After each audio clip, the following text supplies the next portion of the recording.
That's going to be hard to follow. I've got my cards in here as well, and I'm equally as nervous as Gavin is. I'm Graham, Gary's brother. You probably all still don't know my name because nobody seems to understand it over here. It's written down somewhere. I'd like to reiterate the thanks that Gavin gave to the bridesmaids and the pastor, and well, that was Gary, but everyone. Two people he did miss out was Tom and Janet, Elizabeth's mum and dad. They've been fantastic for us while we've been over here. They've looked after us, they've kept us in drink and water. And it's been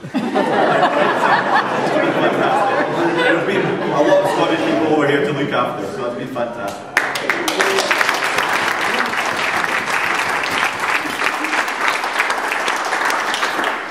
As I said, I am honoured to be here in Georgia on the proudest, most happiest day of my brother's life. Coincidentally, he was actually around on the proudest, most happiest day of my life, the day I got 69. Shooting under 70 shots around Moncton Hall, anyway, it's some achievement. And Gary was there to witness me do it.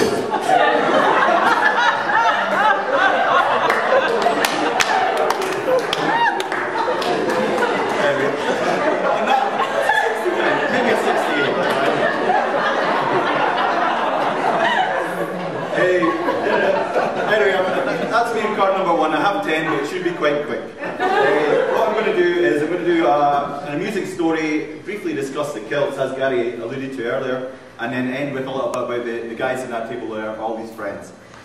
So the amusing story I'm going to tell about is one of our favourite stories about Gary. It was the time the title here is called the Yellow Pages Incident.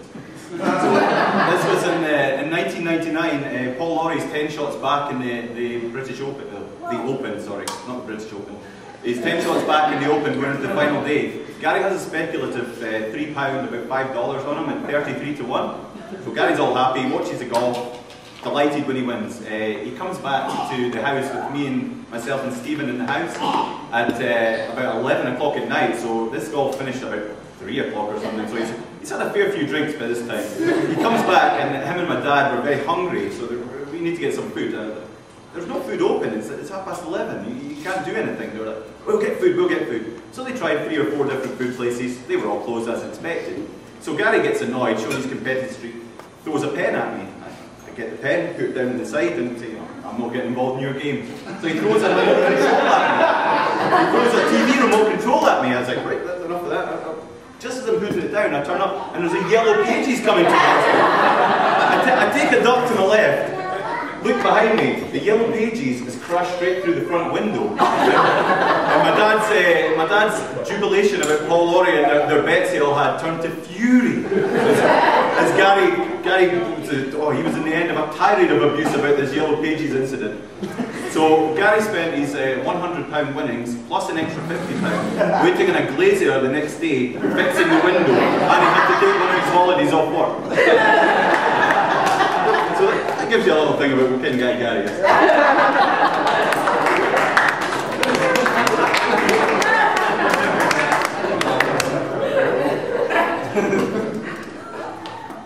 Anyway, next one we're going to go, Gary described, we're going to talk a little bit about the kilts we're wearing, or you might call them skirts, but we call them kilts. We're going to do a little bit about speculate how they existed. They've been around for about, I looked online, about 800-900 years. It's a long, long time they've been around. A lot longer than America's even existed for. You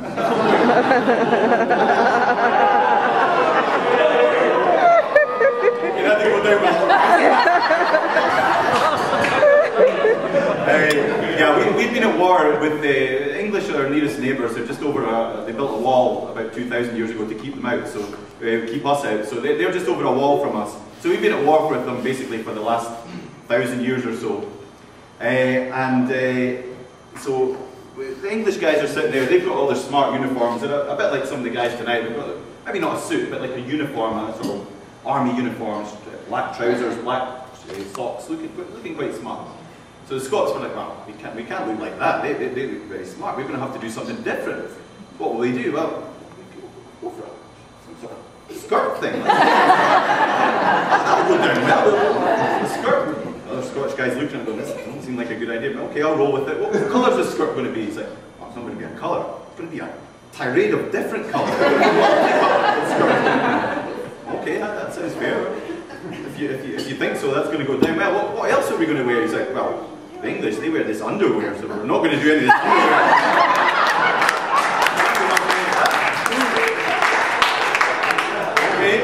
Fair enough. What about socks? They've got little black sort of dress socks they wear with a suit. No, we're not doing that. We're going to wear sports socks. Massive sports socks up their knee.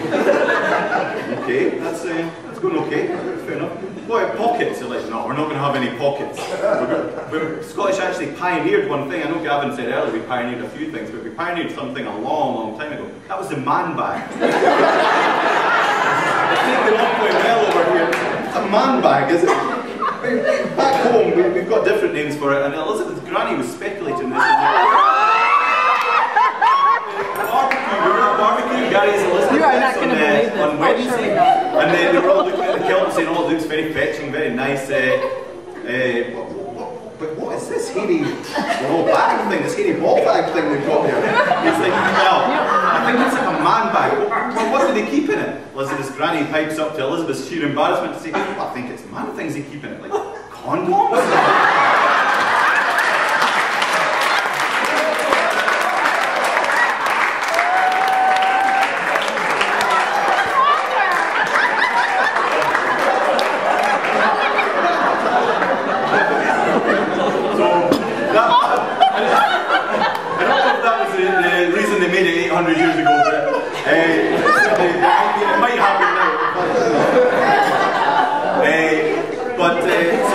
So we're sitting here, we've got this man bag on, we've got a skirt, we've got hockey socks, we've got crazy shoes, we've got no pockets. This isn't going to be good. People are going to laugh at us. They're going to mock us, these English guys. We might be bigger than them, but if they mock us, we're going to be demoralised. It's like, I've got one last secret weapon there, and that is this. It's involved in our national drinks. We're going to, inside the sock here, inside the sock, you'll probably have noticed the top of it with some people. What we will have is, we will have a knife. So, under each one of our kilts, inside the sock, we keep a knife based on an 800-year-old kind of feud they have. So, the last thing I'm going to do is I'm going to do a quick thing about the friends we've got on the table over there, mainly over there.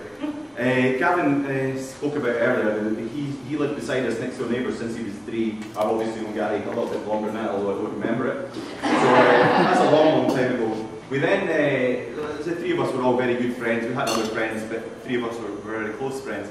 We then, along the lines, Laurie then became their friend as he reached secondary school. He's just one of their classmates, so he then became one of the group of friends. Stuart over there, Stuart Hurd, and Gavin, his brother, joined our group of friends when they were when I met him in 3rd year accountancy class. Apparently the teacher said he has very nice handwriting. We thought he was a bit of a nerd. Just after that we met him at the football games. He'd be playing along with us, the soccer game, sorry, not football. And that's Steve Mack over there and his best friend Ali. They joined our group of friends. Ali's also got a lot of nicknames. He could probably tell you all the stories about them. We like to call him the Cannon. The last couple of guys we have are Cunny, our friend. He's back home, he's got his own business, he couldn't make it over. He was my friend at school. And the last friend we make other friends, but not other friends. The last friend we made was Gary's best friend at work when he first started working at age 18. That was TP, Big Paul. So all these friends, we've all been great friends for the last 15 years, give or take. Some of us 27, some of us 15, but at least 15 years we've all been great friends. It's such a close group of friends.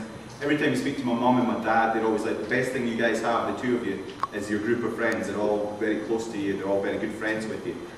A fantastic group of guys. My mum and dad know each and every one of my friends inside out, they love them.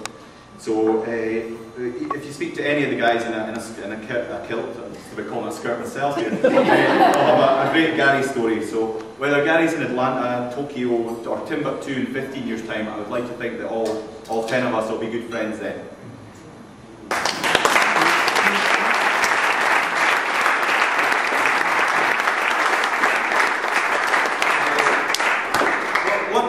This is me finished, this is my last bit. Well, one last bit was, Gary, we remember the barbecue. Elizabeth has planned this wedding beautifully. She was lovely as well, I know I've not said that like Gavin, but she's planned this wedding meticulously, everything's done, but the one thing she hadn't did was pick the first song they're going to dance to. I have a bit of a scoop on what this is going to be. On Wednesday we were putting them all through the ghetto blaster, through the CD system, and we had a few on, and Elizabeth had about 3 or 4 different ones. Gary wasn't much used, to be honest. We only had one or two different suggestions. Elizabeth's ones were all vetoed. Myself, Stuart, Stephen, we were all coming up with suggestions. Most of them a bit silly. Elizabeth was getting a little bit annoyed, but I'm delighted to say on the scoop that Gary did get his way, and he will be getting his Nat King Cole.